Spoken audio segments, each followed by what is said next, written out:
de delitos, Honduras was dos supported in fraudes its attempts electorales to commit crimes, y had crímenes support for de lesa electoral patria fraud, contra millones de was hondureños. supported in Por its todo attempt to esto, commit crimes against the vamos homeland, a which instalar affected una millions of comisión Honduran internacional de people. combate a To la get to the bottom corrupción of all of this and y la lay waste to it impunidad once con and el for all, apoyo we're del going to establish secretario an de las international Naciones commission Unidas. to fight against corruption and Honduras impunity solo with the tendrá support futuro of the Secretary si da General of pasos the en United firme Nations. para el Honduras will only have a desmontaje future de la if it dictadura takes firm strides económica forward to neoliberal. dismantle the neoliberal Por eso ya economic iniciamos dictatorship. la refundación de la As patria such, we're already y de la getting to work educación con los remodeling our ideales y homeland valores and de establishing nuestro an héroe education nacional system which Francisco instills Honduran Morazán people with the Quesada. ideals and values of our national hero Francisco En Morazán Quesada. Honduras, In Honduras, mi gobierno my government ha comenzado un proceso de refundación remodeling. y cambio in nature that it requires a united effort. Marcos, President. reaccionemos mundo. Let us act, Aún world. estamos a We tiempo. still have time. Muchas gracias. Many thanks indeed.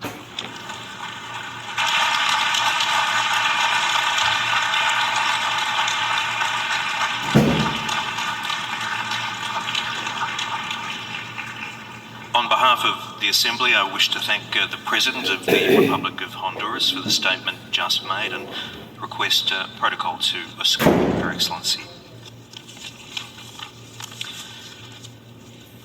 The Assembly will hear an address by His Excellency Ferdinand Romualdez Marcos, President of the Republic of the Philippines, and I request protocol to escort His Excellency.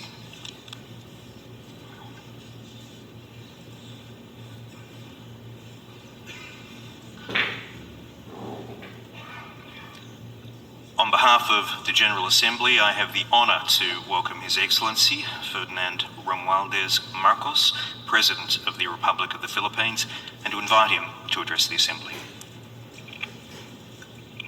Mr. President, Excellencies, I am Ferdinand Marcos, and I am the President of the Republic of the Philippines.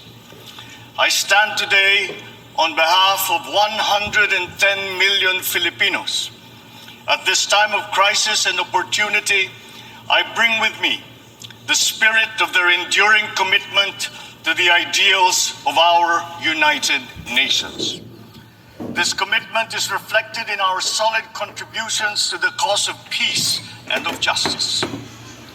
By shepherding the Manila Declaration of 1982, we helped affirm that differences should only be resolved through peaceful means.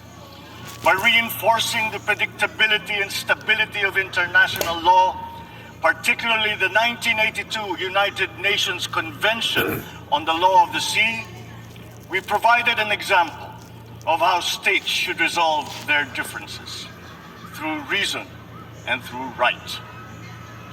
These two contributions provide useful guidance for our time. For amidst challenging global tides, an important ballast stabilizes our common vessel.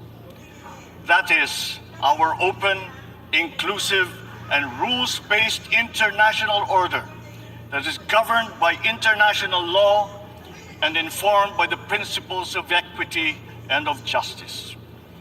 As I have underscored, the Philippines shall continue to be a friend to all and an enemy of none. This world order traces its roots to 77 years ago.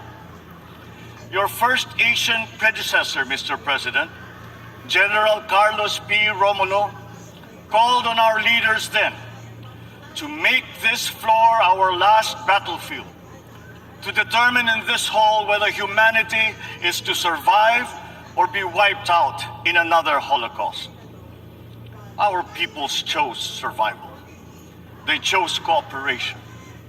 They chose peace. And by doing so, they made history. Today, history once again calls to us to make these choices. We are confronted by tectonic shifts that will inform the ebb and flow of this coming century. Of these, I see four challenges to the continued survival of our global community. First is climate change. The time for talk about if and when has long.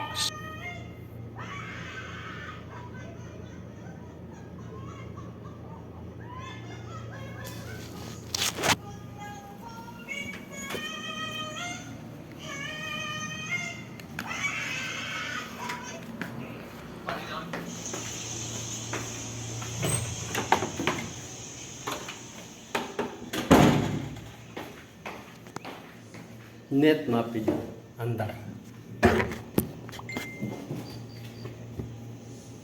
Since past. It is here. It is now. Climate change is the greatest threat affecting our nations and our peoples. There is no other problem so global in nature that it requires a united effort, one led by the United Nations. The effects of climate change are uneven and reflect an historical injustice.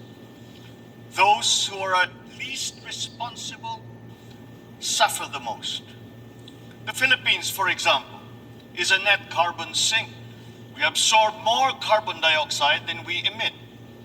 And yet, we are the fourth most vulnerable country to the effects of climate change. This injustice must be corrected, and those who need to do more must act now. We accept our share of responsibility and will continue to do our part to avert this collective disaster. We call on the industrialized countries to immediately fulfill their obligations under the United Nations Framework Convention on Climate Change and the Paris Agreement, to cut their greenhouse gas emissions, provide climate financing and technology transfer for adaptation for the most vulnerable and developing countries, to lead by example. We look forward to concrete outcomes at the Conference of Parties in Egypt later this year. When future generations look back, let them not ask why we did not take this opportunity to turn the tide. Why did we continue in our profligate ways until it was too late? This threat knows no borders, no social class, nor any geopolitical consideration. How we address it will be the true test of our time. Second, the development of advanced technologies is rapidly transforming human life and experience. We still barely understand how these transformations are unfolding and where they are leading. The imminent diffusion of these emerging technologies could solve many of our old problems, but they could also disrupt our political and social orders. Our governance structures must keep up. Third, widening geopolitical polarities and sharpening strategic competitions are transforming the international political landscape. A profound lack of trust is putting enormous strains on our multilateral system. Our very charter is being violated around the world as we speak. In Asia, our hard-won peace and stability is under threat by increasing strategic and ideological tensions. These behoove us to uphold the ideals that led to the establishment of this Parliament of Nations, and to reject any attempt to deny or redefine our common understanding of these principles. Even as we grapple with these new long-term shifts, we remain beset by an unresolved problem. Inequalities and inequities within and among countries continue to persist, and they continue to demand urgent action. Therein lies our fourth transcendent challenge. This injustice was evident during the pandemic, when the richer nations immediately received vaccines at the expense of the have-nots. We see, for example, the dangers of this lurking in the persistent digital divide and in ballooning debt burdens. As we awaken from the economic stupor caused by the pandemic, we must reinvigorate the world economy. We must use public and private resources to encourage the expansion of trade, investment, and technology transfers to accelerate development. Knowledge and intellectual gains must flow freely to allow those lagging behind to catch up. Sustainable development will be hampered to the detriment of all if existing structures in the global economy remain unreformed. Mr. President, in these past 3 decades, Filipinos have achieved significant strides on our path to sustainable development. Despite the challenges of the pandemic and the global economic upheavals, we remain on track to reach upper middle income status by next year. With steady investment in food, public health, education, and other social services, we expect to become a moderately prosperous country by 2040. I am confident that we will achieve this vision. Yet, no nation stands alone.